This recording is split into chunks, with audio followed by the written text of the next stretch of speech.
From the Library of the Archive Key, Filmer.eu, by Herbert George Wells. In truth, the mastery of flying was the work of thousands of Memphis, man a suggestion, and that an experiment, until at last only one vigorous, intellectual effort was needed to finish the work. But the inexorable injustice of the popular mind has decided that of all these thousands, one man, and that a man who never flew, should be chosen as the discoverer, just as it has chosen to honor Watt as the discoverer of steam and Stephenson of the steam engine. And surely of all honored names none is so grotesquely and tragically honored as poor Filmer's, the timid, intellectual creature who solved the problem over which the world had hung perplexed and a little fearful for so many generations. The man who pressed the button that has changed peace and warfare and well nigh every condition of human life and happiness. Never has that recurring wonder of the littleness of the scientific man in the face of the greatness of his science found such an amazing exemplification. Much concerning Filmer is, and must remain, profoundly obscure. Filmers attract no Boswells, but the essential facts and the concluding scene are clear enough, and there are letters and notes and casual allusions to piece the whole together. And this is the story one makes, putting this thing with that, of Filmer's life and death. The first authentic trace of Filmer on the page of history is a document in which he applies for admission as a paid student in physics to the government laboratories at South Kensington, and therein he describes himself as the son of a military bootmaker, cobbler, in the vulgar tongue of Dover, and lists his various examination proofs of a high proficiency in chemistry and mathematics. With a certain want of dignity, he seeks to enhance these attainments by a profession of poverty and disadvantages, and he writes of the laboratory as the jail of his ambitions, a slip which reinforces his claim to have devoted himself exclusively to the exact sciences. The document is endorsed in a manner that shows Filmer was admitted to this coveted opportunity, but until quite recently, no traces of his success in the government institution could be found. It has now, however, been shown that in spite of his professed zeal for research, Filmer, before he had held this scholarship a year, was tempted, by the possibility of a small increase in his immediate income, to abandon it in order to become one of the 9 pentanner computers employed by a well-known professor in his vicarious conduct of those extensive researches of his in solar physics researches, which are still a matter of perplexity to astronomers. Afterwards, for the space of 7 years, save for the pass lists of the London University, in which he is seen to climb slowly to a double first-class BSc in mathematics and chemistry, there is no evidence of how Filmer passed his life. No one knows how or where he lived, though it seems highly probable that he continued to support himself by teaching while he prosecuted the studies necessary for this distinction. And then, oddly enough, one finds him mentioned in the correspondence of Arthur Hicks, the poet. You remember Filmer, Hicks writes to his friend Vance.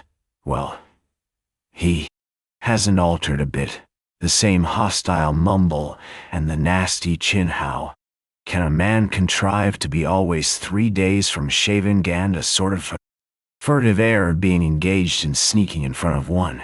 Even his coat and that frayed collar of his show no further signs of the passing years. He was writing in the library, and I sat down beside him in the flourish name of God's charity, whereupon he deliberately insulted me by covering up his memoranda. It seems he has some brilliant research on hand that he suspects me of all people with a bodily booklet of printing, of stealing. He has taken remarkable honors at the university, went through them with a sort of hasty slobber, as though he feared I might interrupt him before he had told me Alan. He spoke of taking his DSC, as one might speak of taking a cab, and he asked what I was doing with a sort of comparative accent, and his arm was spread nervously, positively a protecting arm, over the paper that hid the head. Precious idea, he's one hopeful idea. Poetry, he said. Poetry. And what do you profess to teach in it? Hicks said, the things a provincial professorling in the very act of budding, and I thank the Lord devoutly that, but for the precious gift of indolence, I also might have gone this way to DSK and destruction. A curious little vignette that I am inclined to think caught Filmer in or near the very birth of his discovery. Hicks was wrong in anticipating a provincial professorship for Filmer.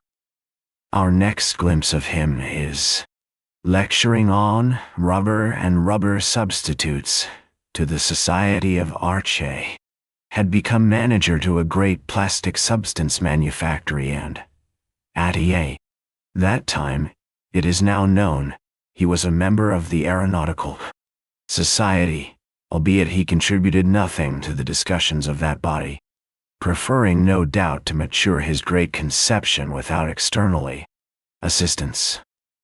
And within 2 years of that paper, before the Society of Arts, he was hastily taking out a number of patents and proclaiming in various undignified ways the completion of the divergent inquiries which made his flying machine possible. The first definite statement to that effect appeared in a halfpenny evening paper through the agency of a man who lodged in the same house with Filmer. His final haste after his long, laborious secret patience seems to have been due to a needless panic. Bootle, the notorious American scientific quack, having made an announcement that Filmer interpreted wrongly as an anticipation of his idea. Now, what precisely was Filmer's idea? Really a very simple one.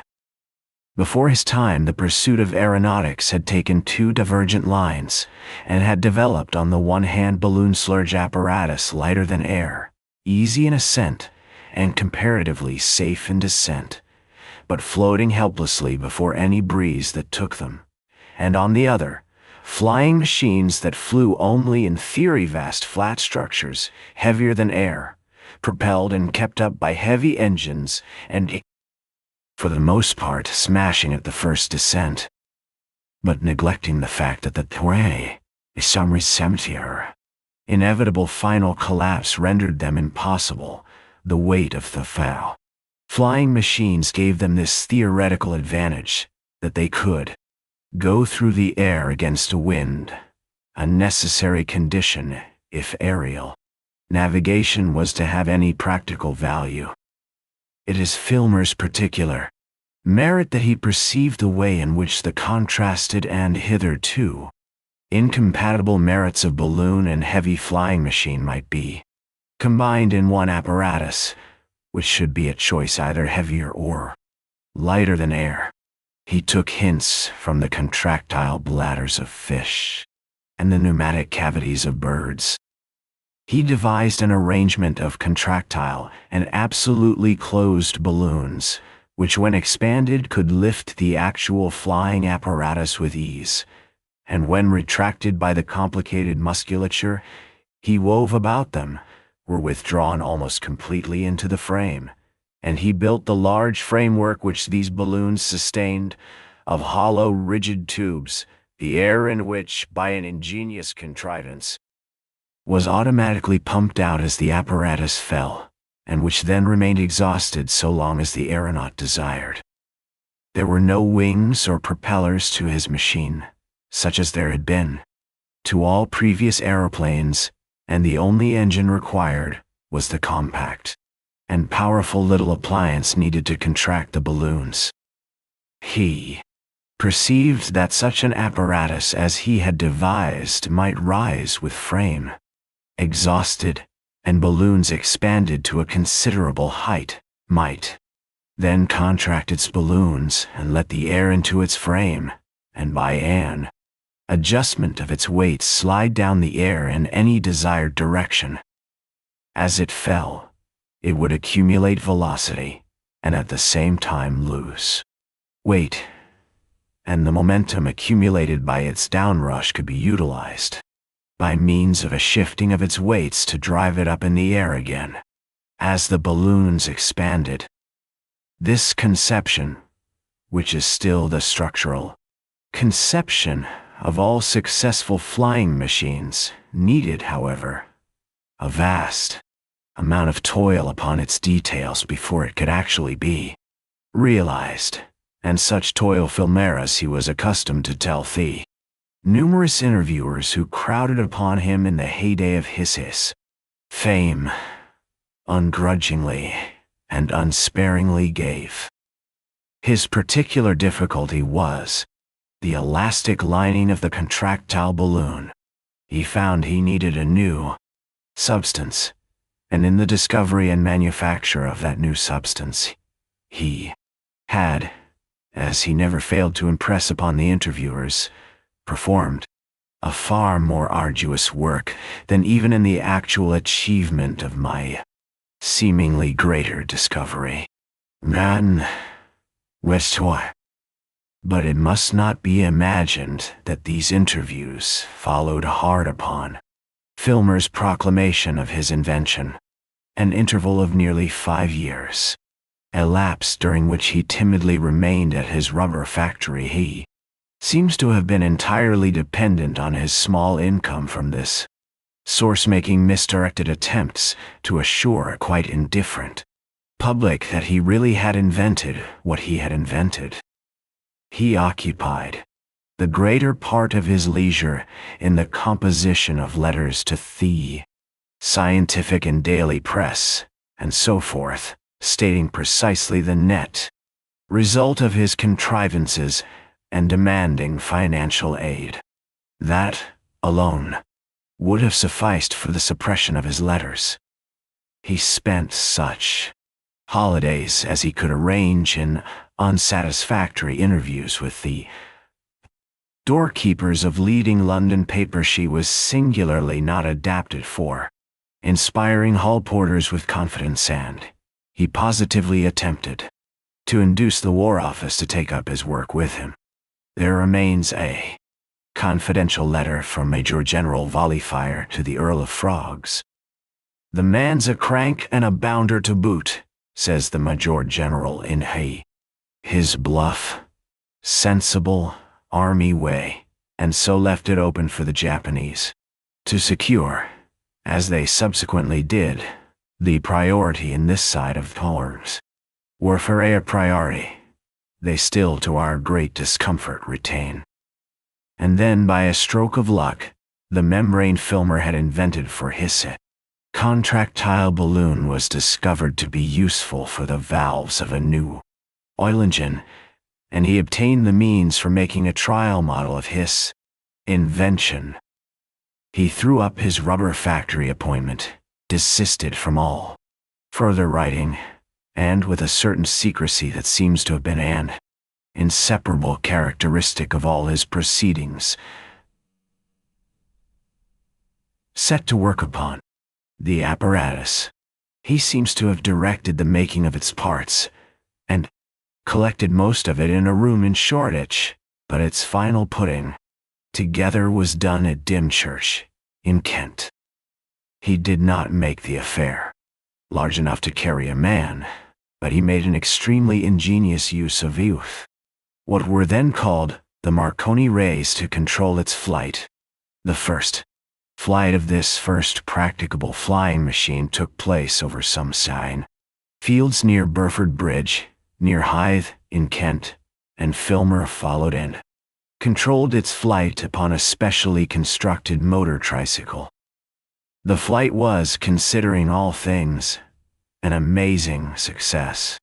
The apparatus was brought in a cart from Dymchurch to Burford Bridge, ascended there to a height of nearly 300 feet, swooped thence and, very nearly back to Dymchurch, came about in its sweep, rose again, circled, and finally sank uninjured in a field behind the Burford Bridge Inn. At its descent, a curious thing happened.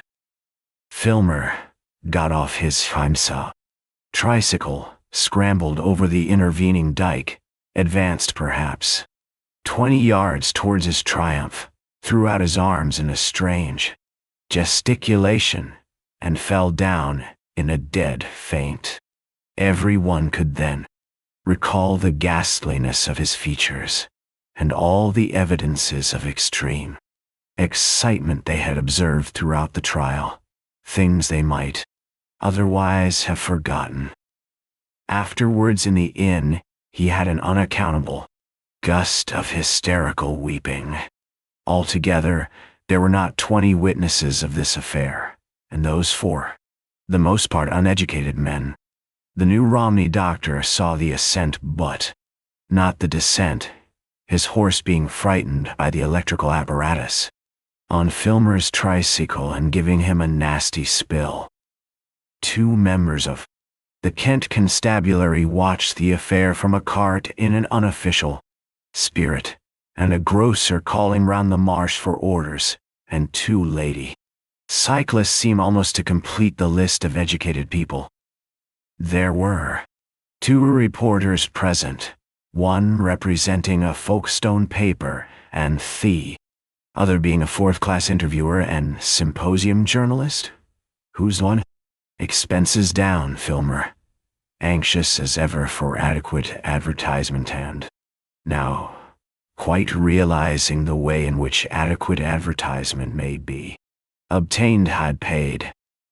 The latter was one of those writers who can throw a convincing air of unreality over the most credible events, and his half-facetious account of the affair appeared in the magazine page of a popular journal. But, happily for Filmer, this person's colloquial methods were more convincing. He went to offer some further screed upon the subject to Banghurst, the proprietor of the new paper, and one of the ablest and most unscrupulous men in London journalism, and Banghurst instantly seized upon the situation. The interviewer vanishes from the narrative, no doubt very doubtfully remunerated, and Banghurst himself, double chin, gray twill suit, abdomen, voice, gestures and all, appears at Dymchurch, following his large, unrivaled journalistic nose. He had seen the whole thing at a glance, just what it was and what it might be. At his touch, as it were, Filmer's long-pent investigations exploded into fame. He instantly, and most magnificently, was a boom. One turns over the files of the journals of the year 1907 with a quite incredulous recognition of how swift and flaming the boom of those days could be. The July papers know nothing of flying, see nothing in flying, stayed by a most effective silence that men never would, could, or should fly. In August, flying and Filmer and flying and parachutes and aerial tactics, and the Japanese government and Filmer and again flying shouldered the war in Yunnan and the gold mines of Upper Greenland off the leading page. And Banghurst had given £10,000, and further, Banghurst was giving £5,000, and Banghurst had devoted his well-known, magnificent, but hitherto sterile, private laboratories and several acres of land near his private residence on the Surrey Hills, to the strenuous and violent completion Banghurst fashioned off Thash. life-size practicable flying machine. Meanwhile, in the sight of privileged multitudes in the walled garden of the Banghurst town, residents in Fulham, Filmer was exhibited at weekly garden parties, putting the working model through its paces, at enormous initial cost. But with a final profit, the new paper presented its readers with a beautiful photographic souvenir of the first of these occasions. Here again the correspondence of Arthur Hicks and his friend Vance comes to our aid. I saw Filmer in his glory, he writes, with just the touch of envy, natural to his position as a poet pass. The man is brushed and shaved, dressed in the fashion of a Royal Institution afternoon lecturer, very newest shape in frock coats and long patent shoes, and altogether in a state of extraordinary streakiness between an owlish great man and a scared, abashed, self-conscious bounder cruelly exposed. He hasn't a touch of color in the skin of his face, his head juts forward, and baby and Schweikerblad. Those queer little dark amber eyes of his watch furtively round him for his fame. His clothes fit perfectly, and yet sit upon him as though he had bought them ready-made. He speaks in a mumble still, but he says, "You perceive indistinctly, enormous self-assertive things." He backs into the rear of groups by instinct if Banghurst drops the line for a minute, and when he walks across Banghurst's lawn one perceives him a little out of breath and going jerky, and that his weak white hands are clenched. His is a state of tension, horrible tension. And he is the greatest discoverer of this or any age, the greatest discoverer of this or any age. What strikes one so forcibly about him is that he didn't somehow quite expect it ever, at any rate, not at all like this. Banghurst is about everywhere, the energetic MC of his great little catch, and I swear he will have everyone down on his lawn there before he has finished with the engine. He had bagged the Prime Minister yesterday, and he, bless his heart, didn't look particularly outsize on the very first occasion. Conceive it. Filmer, our obscure, unwashed Filmer, the glory of British science. Duchesses crowd upon him, beautiful, bold. Peeresses say in their beautiful, clear, loud voice, have you noticed how penetrating the great lady is becoming nowadays? Oh, Mr. Filmer, how did you do it? Common men on the edge of things are too remote for the answer. 1. Imagine something in the way of that interview. Toil ungrudgingly and unsparingly given, madam, and perhaps he don't know, but perhaps a little special aptitude. So far Hicks, and the photographic supplement to the new paper is in all sufficient harmony with the description.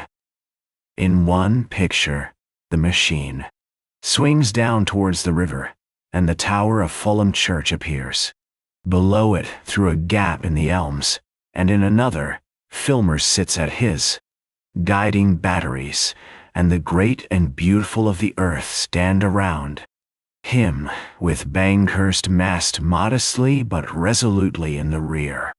This grouping is oddly apposite, occluding much of Banghurst, and looking with a pensive, speculative expression at Filmer, stands the Lady Mary Elkinghorn, still beautiful, in spite of the breath of scandal and her 30 years, the only person whose face does not admit a perception of the camera that was in the act of snapping them all. So much for the exterior facts of the story, but after all, they are very exterior facts. About the real interest of the business one is necessarily very much in the dark. How was Filmer feeling at the time?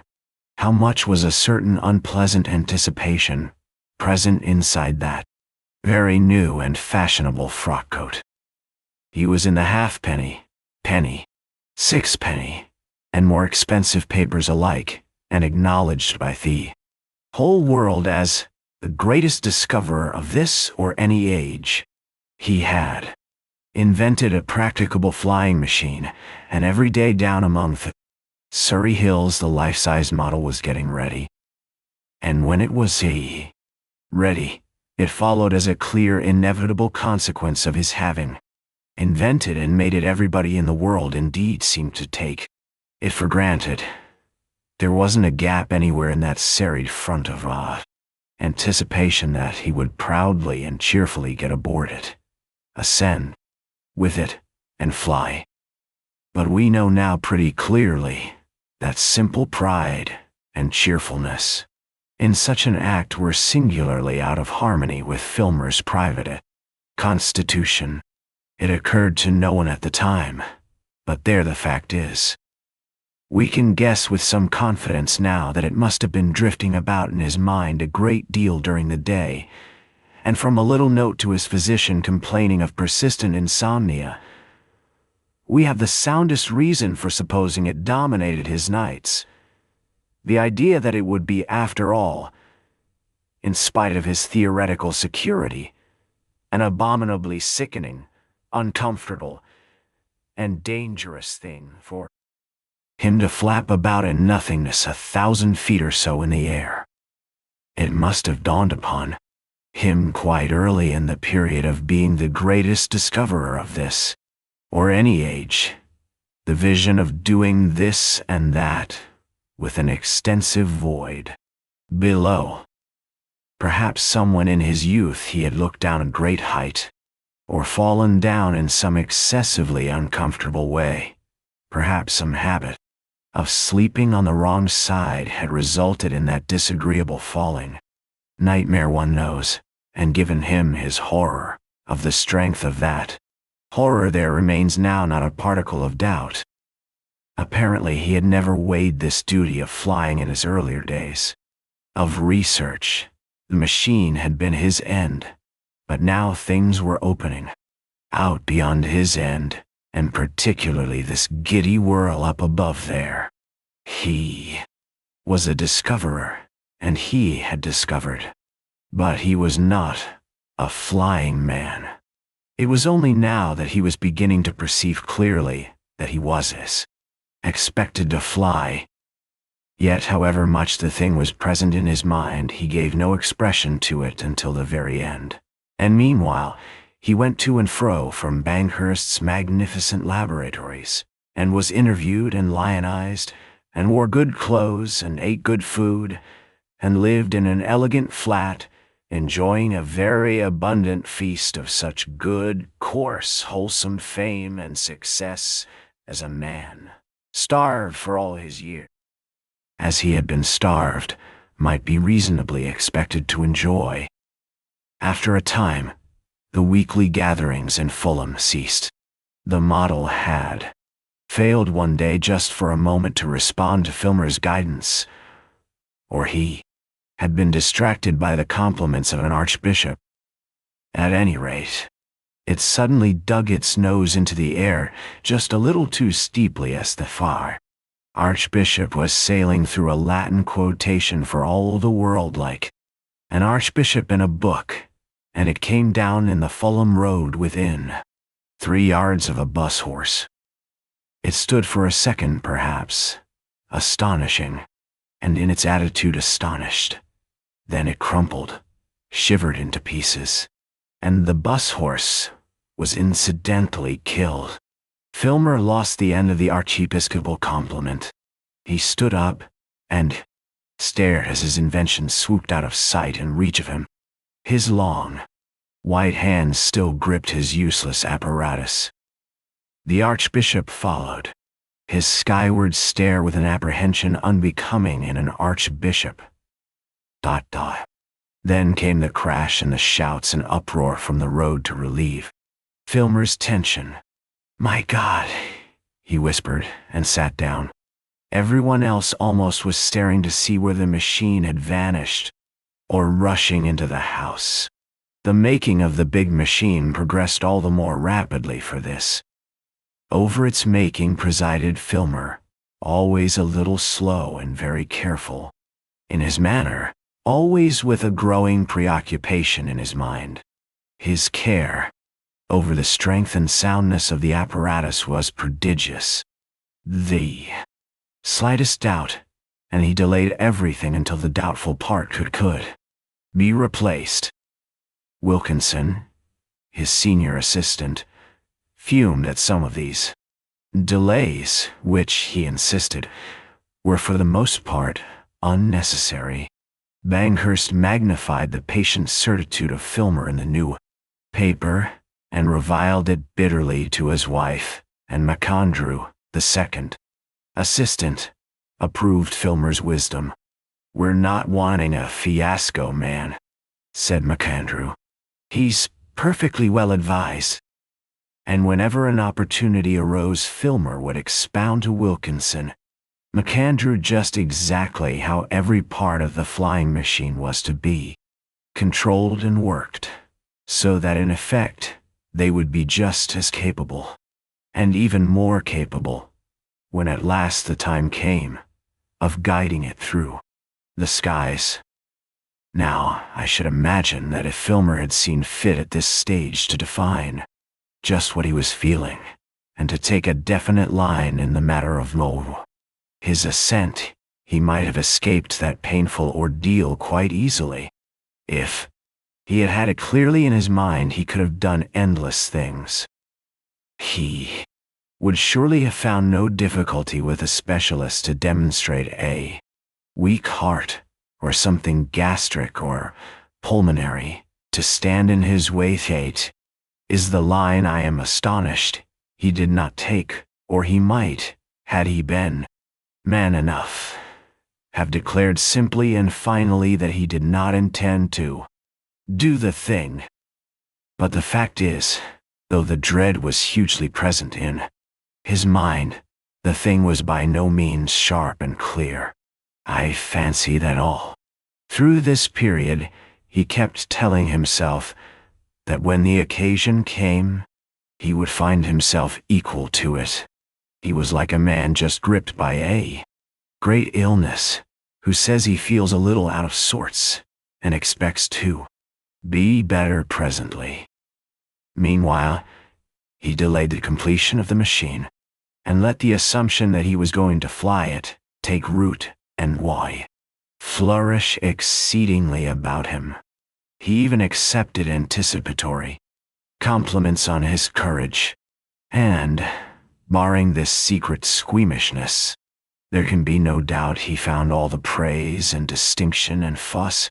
He got a delightful and even intoxicating draught. The Lady Mary Elkinghorn made things a little more complicated for him. How that began was a subject of inexhaustible speculation to Hicks. Probably in the beginning she was just a little nice to him with that impartial partiality of hers, and it may be that to her eyes, standing out conspicuously as he did ruling his monster in the upper air, he had a distinction that Hicks was not disposed to find. And somehow they must have had a moment of sufficient isolation, and the great discoverer, moment of sufficient courage for something just a little personal to be mumbled or blurted. However it began, there is no doubt that it did begin, and presently became quite perceptible to a world accustomed to find in the proceedings of the Lady Mary Elkinghorn a matter of entertainment. It complicated things, because the state of love in such a virgin mind as Filmer's would brace his resolution, if not sufficiently, at any rate considerably towards facing a danger he feared, and hampered him in such attempts at evasion as would otherwise be natural and congenial. It remains a matter for speculation just how the Lady Mary felt for Filmer and just what she thought of him.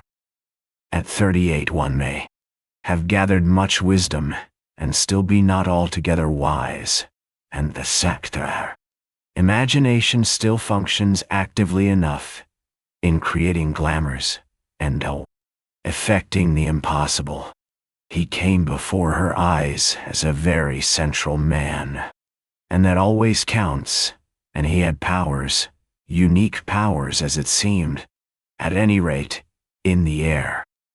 The performance with the model had just a touch of the quality of a potent incantation, and women have ever displayed an unreasonable disposition to imagine that when a man has powers he must necessarily have power. Given so much, and what was not good in Filmer's manner and appearance became an added merit. He was modest. He hated display, but given an occasion where true qualities are needed, then one would see. The late Mrs. Bampton thought it wise to convey to Lady Mary her opinion that Filmer, all things considered, was rather a grub. He's certainly not a sort of man I have ever met before, said the Lady Mary, with a quite unruffled serenity. And Mrs. Bampton, after a swift, imperceptible glance at that serenity, decided that so far as saying anything to Lady Mary went, she had done as much as could be expected of her. But she said a great deal to other people. And at last, without any undue haste or unseemliness, the day dawned. The great day, when Banghurst had promised his public world in fact that flying should be finally attained and overcome. Filmer saw it dawn, watched even in the darkness before it dawned, watched its stars fade and the gray and pearly pinks give place at last to the clear blue sky of a sunny, cloudless day. He watched it from the window of his bedroom in the new-built wing of Banghurst's Tudor house. And as the stars were overwhelmed, and the shapes and substances of things grew into being out of the amorphous dark, he must have seen more and more distinctly the festive preparations beyond the beech clumps near the green pavilion in the outer park. The 3 stands for the privileged spectators, the raw, new fencing of the enclosure, the sheds and workshops, the Venetian masts and fluttering flags that Banghurst had considered essential, black and limp in the breezeless dawn, and amidst all these things a great shape covered with tarpaulin, a strange and terrible portent for humanity was that shape, a beginning that must surely spread and widen and change and dominate all the affairs of men. But to Filmer it is very doubtful whether it appeared in anything but a narrow and personal light. Several people heard him pacing in the small hours, for the vast place was packed with guests by a proprietor editor who, before all, understood compression, and about 5 o'clock, if not before, Filmer left his room and wandered out of the sleeping house into the park, alive by that time with sunlight and birds and squirrels and the fallow deer.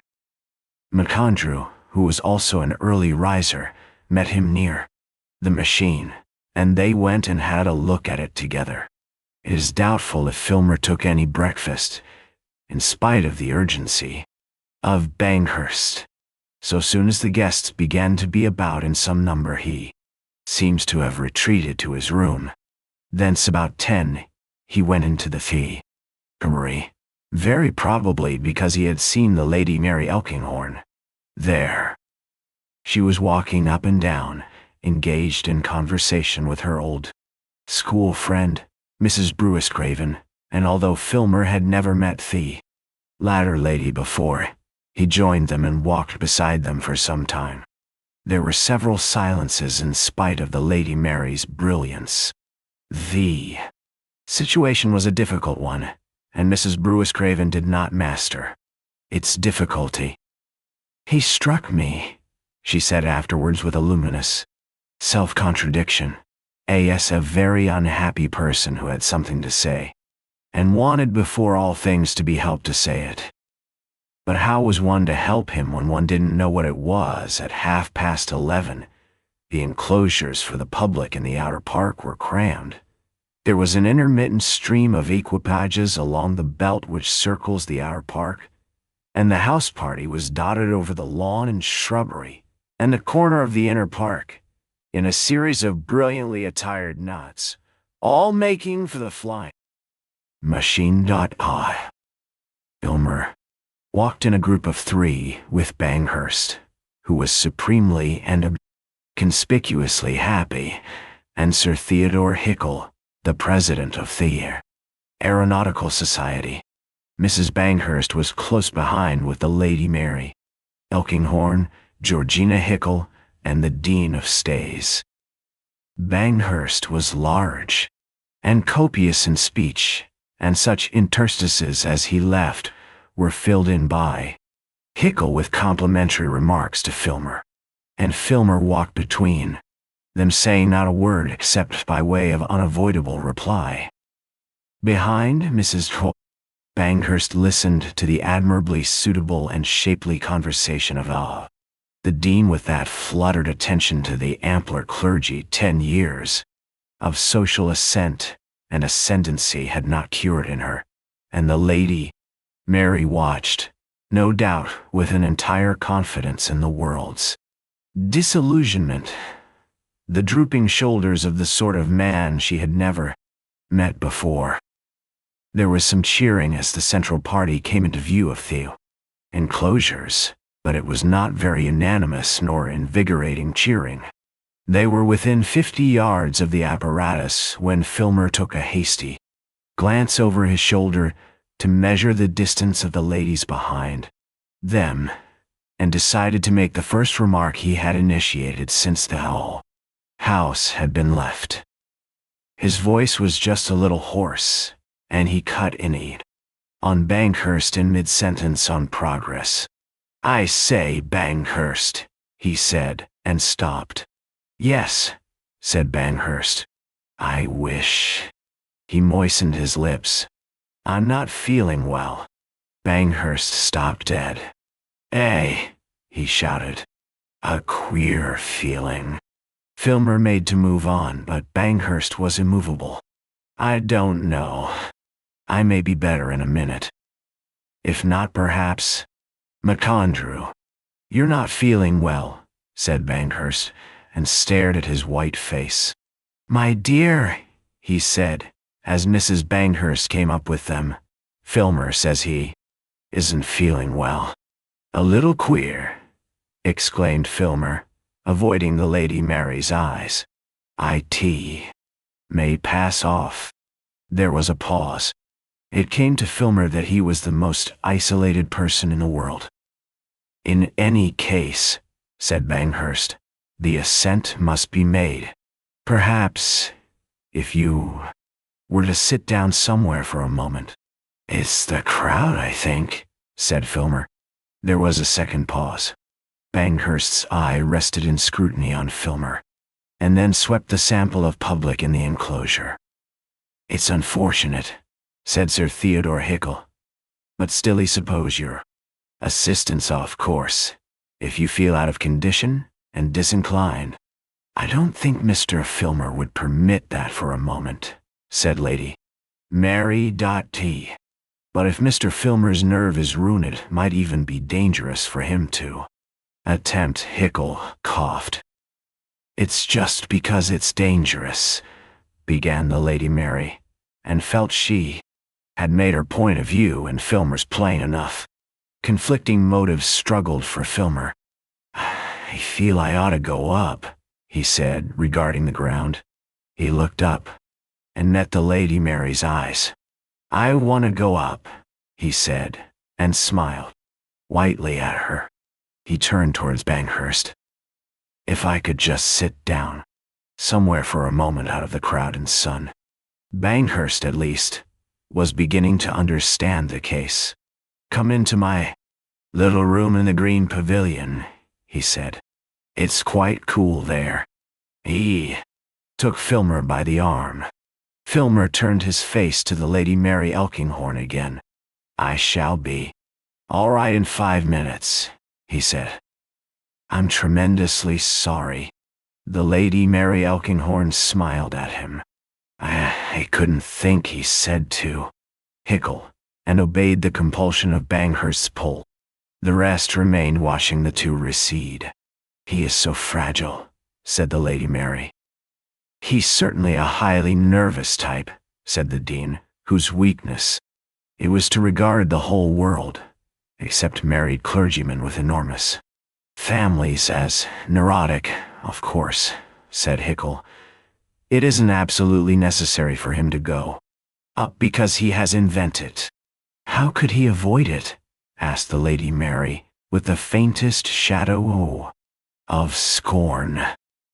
It's certainly most unfortunate if he's going to be ill now, said Mrs. Banghurst a little severely. He's not going to be ill, said the Lady Mary. And certainly she had met Filmer's eye. You'll be all right, said Banghurst, as they went towards the pavilion. Ice. All you want is a nip of brandy. It ought to be you. No. You'd get it rough, you know, if you let another man. Oh, I want to go, said Filmer. I shall be all right. As a matter of fact, I'm almost inclined now. No, I think I'll have that nip of brandy first.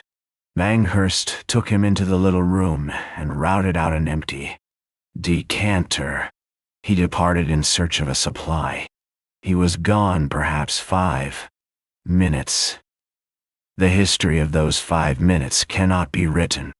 At intervals, Filmer's face could be seen by the people on the easternmost of the stands erected for spectators against the window pane peering out, and then it would recede and fade.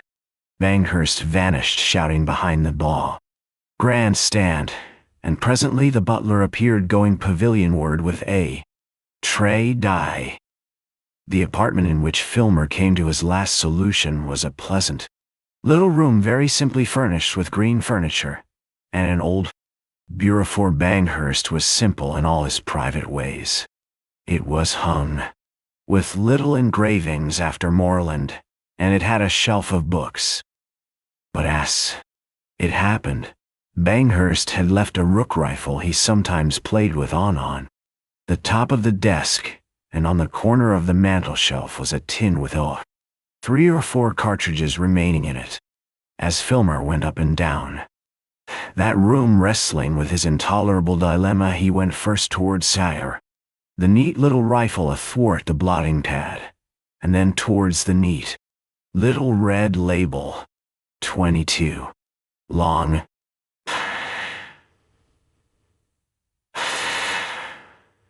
The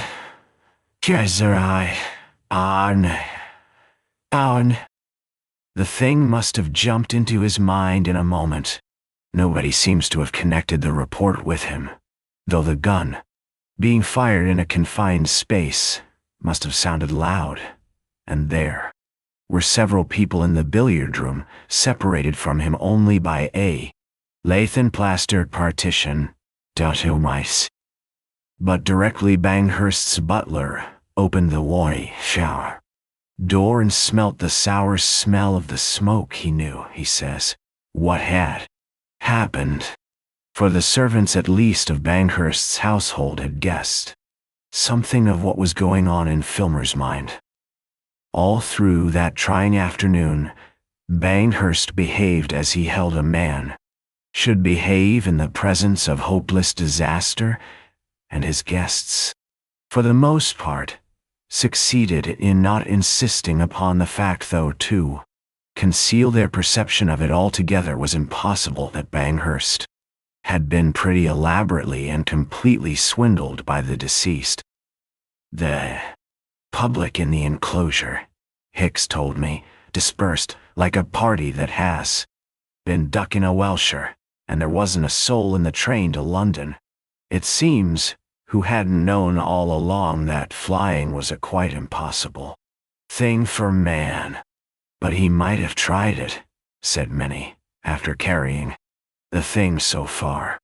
You'll just see. In the evening, when he was comparatively alone, Banghurst broke down and went on like a man of clay. I have been told he wept, which must have made an imposing scene, and he certainly said Filmer had ruined his life, and offered and sold the whole apparatus to MacAndrew for £5.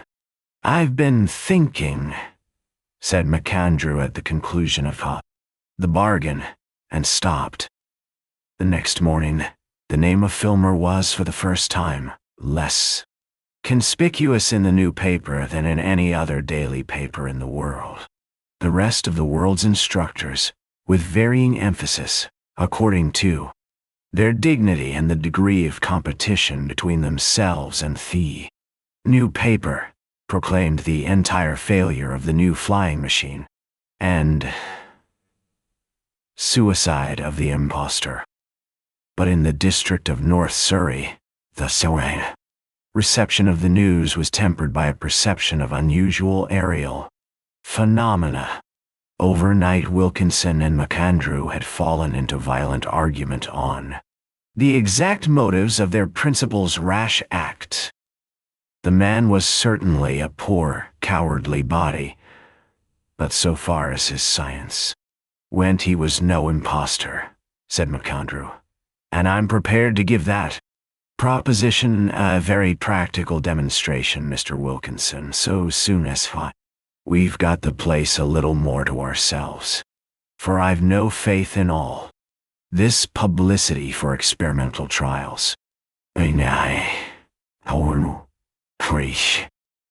And to that end, while all the world was reading of the certain failure of the new flying machine, MacAndrew was soaring and curveting with great amplitude and dignity over the Epsom and Wimbledon divisions, and Banghurst, restored once more to hope and energy, and regardless of public security and the Board of Trade, was pursuing his gyrations and trying to attract his attention on a motor car.